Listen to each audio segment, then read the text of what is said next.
All right, I want to show you the interaction of this copper head to add your symbols to your ice. All right, so all you got to do is just let it be, and it's going to start melting immediately.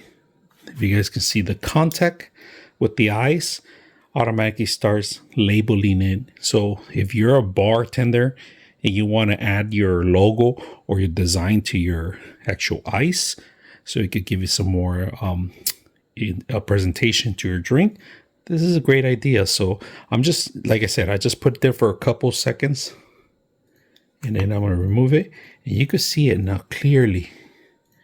You can see it clearly. Now this works with pretty much a lot of things. So if you want to even more deeper indentations, just let it be longer. So we're going to go ahead and run the actual stamp here. So you guys can see it. I'm going to run it in there, and I'm going to leave it there maybe for a couple seconds. All right.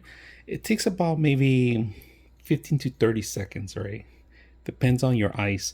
And right now it works on a lot of different types of ice, but mostly cubes. If you're going to have cubes, this is it. And that's pretty much it. I know you can't see it that well, so just to mix it up a little bit.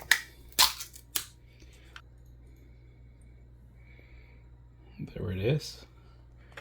Pour some little bit orange juice so you can see it. If you can't see it more, we do a little deeper grooves. I'm not sure you can see it, but it shows beautiful design A there.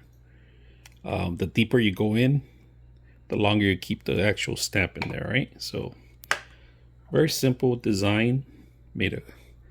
Has a copper interaction, a chemical reaction happens, and it indents the actual lettering into the ice. Very simple. Nice, beautiful handle, wooden handle. Very elegant. Gives a lot of great presentations to your drinks.